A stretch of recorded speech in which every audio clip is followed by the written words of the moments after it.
اور انسانیت پرور شخص تھا۔ یہ حضرات جب وہاں گئے اور مکے کے لوگوں کو پتہ چلا کہ اچھا یہاں سے دوسری جگہ جانے لگے، تو انہوں نے دشمنی کی انتہا کرتے ہوئے 2 آدمیوں کا ایک مشن بھیجا کہ جا کر نجاشی کو سمجھائیں کہ یہ لوگ آپ کے ہاں غلط قسم کے آ گئے ہیں، انہیں اپنے ملک میں نہ رہنے دیں۔ یہ دشمنی کی انتہا ہے کہ نہ مکے میں امن سے رہیں، نہ دنیا میں کہیں اور بھی امن سے رہیں۔ یہ دونوں لوگ تحفے تحائف لے کر نجاشی کے دربار میں پہنچے۔ نجاشی انصاف پرور آدمی تھا، اس نے کہا تمہارے اکیلے کے کہنے کی وجہ سے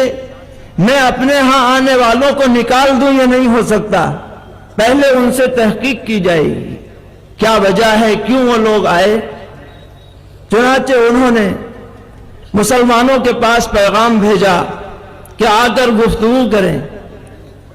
مسلمانوں میں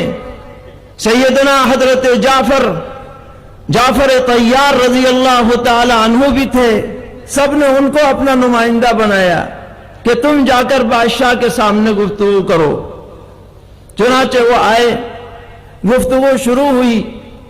حضرت جعفر طیار رضی اللہ عنہ نے پہلی بات یہ کہی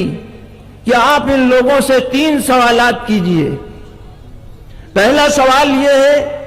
کہ کیا ہم لوگ غلام ہیں یا آزاد؟ اگر ہم غلام ہیں اور اپنے آقا کی مرضی کے بغیر آ گئے ہیں تو مجرم ہیں، اور اگر ہم آزاد ہیں تو ہماری مرضی ہے، کہیں بھی جائیں، ان سے پوچھئے۔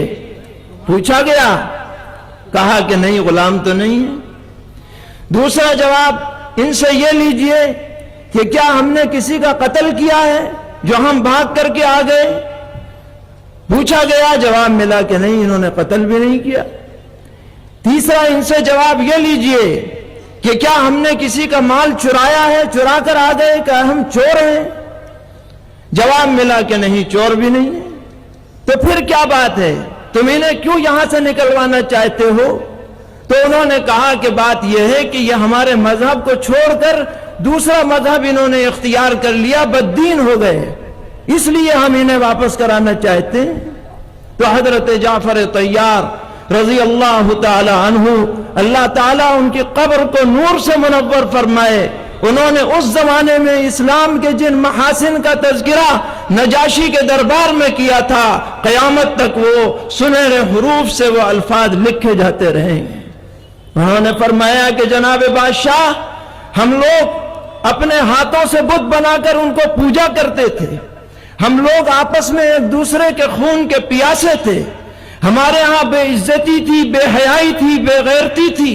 ہمارے ہاں جھوٹ تھا، خیانت، اور ہمارے ہاں دنیا کی تمام بدکاریاں پائی جاتی تھیں۔ اللہ تعالیٰ نے ہمارے ہی خاندان میں ایک ایسا نبی مبعوث فرمایا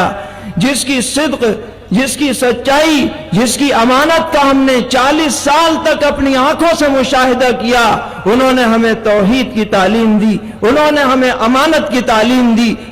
انہوں نے ہمیں سچائی کی تعلیم دی، انہوں نے ہمیں حیا اور پاک دامنی کی تعلیم دی، انہوں نے ہمیں خوریزی سے منع کیا، انہوں نے ہمیں کسی کے قتل ناحق سے منع کیا، انہوں نے ہمیں بے حیائی سے منع کیا۔ یہ وہ باتیں ہیں جن کو دیکھ کر، جن کو سن کر، جن کو سمجھ کر کہ ہم دامن اسلام میں آئے ہیں۔ آپ بتائیے ہمیں کیا کرنا چاہیے؟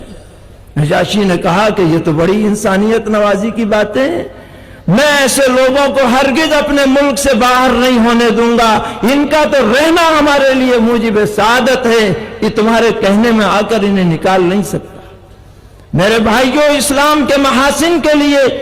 ایک کانفرنس کافی نہیں، چند گھنٹے کافی نہیں، چند دن کافی نہیں، اس پہ کتنی کتابیں لکھی گئی، کتنے لوگوں نے ریسرچ کیے، اور یہ کہنے پر مجبور ہے کہ جتنی اچھائیاں انسانیت میں ہو سکتی ہیں وہ سب اسلام مذہب کے اندر جمع ہے، اس سے زیادہ جامعیت کسی اور مذہب میں نہیں ہے۔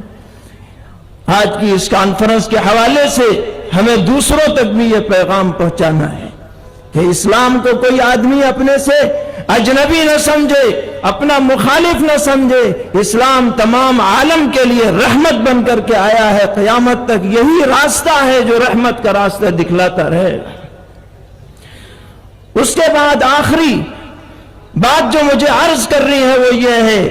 کہ جہاں تک دوسروں کا معاملہ ہے وہ اپنی جگہ، ہمیں خود اپنے گریبان میں جھانکنا ہے، جائزہ لینا ہے، ان محاسن کو ہمیں خود اپنانا ہے پہلے، اور اس کے بارے میں سرور عالم جناب رسول اللہ صلی اللہ تعالی علیہ وسلم نے آخری حج کے موقع پر جہاں بہت ساری ہدایات دی، ایسا کرنا ایسا کرنا، ہر آدمی چاہے کالا ہو گورا ہو، امیر ہو غریب ہو، عربی ہو عجمی ہو، سب برابر ہیں، عورتوں کا خیال رکھو، سود خوری مت کرو، کسی کا ناحق قتل نہ کرو، کسی مسلمان کو کافر مت کہو، یہ سب باتیں بیان کر کے آپ نے ایک ایسا جملہ ارشاد فرمایا، میرے بھائیو سیرت کی کتابوں میں جب وہ جملہ پڑھا جاتا ہے تو دل کانپ جاتا ہے۔ آپ نے ارشاد فرمایا، یہ سب ہدایتیں دینے کے بعد یہ کہہ کر کے کہ ہو سکتا ہے کہ اب آئندہ سال تم مجھے اس جگہ نہ دیکھو، میرا دنیا سے جانے کا وقت قریب آ چکا ہے، آپ نے ایک جملہ یہ فرمایا کہ لا تسودوا وجہی، میری امت کے لوگوں قیامت کے دن میرا چہرہ سیاہ مت کرنا، کبھی تم نام اعمال خراب لے کر کے آؤ، سنت کے خلاف زندگی لے کر کے آؤ اور مجھے دیگر امتوں کے سامنے رسوا ہونا پڑے، ایسا کردار تم مت لے کر کے آؤ۔ تمہارے لیے کتاب اللہ چھوڑ کر کے جا رہا ہوں، اپنی سنت چھوڑ کر کے جا رہا ہوں، اپنے اہل بیت رضی اللہ عنہم کا طریقہ چھوڑ کر کے جا رہا ہوں، اس پہ تم مضبوطی سے قائم رہو گے، دنیا کی کوئی طاقت تمہیں گمراہ نہیں کر پائے گی۔ اللہ تعالی ہم سب کو سچے دل سے اسلام کے محاسن کو اپنانے کی توفیق عطا فرمائے، بدگمانیوں کو دور فرمائے، نفرت کے سوداگروں سے اللہ تعالی پورے عالم کو محفوظ فرمائے۔ وآخر دعوانا ان الحمد للہ رب العالمین۔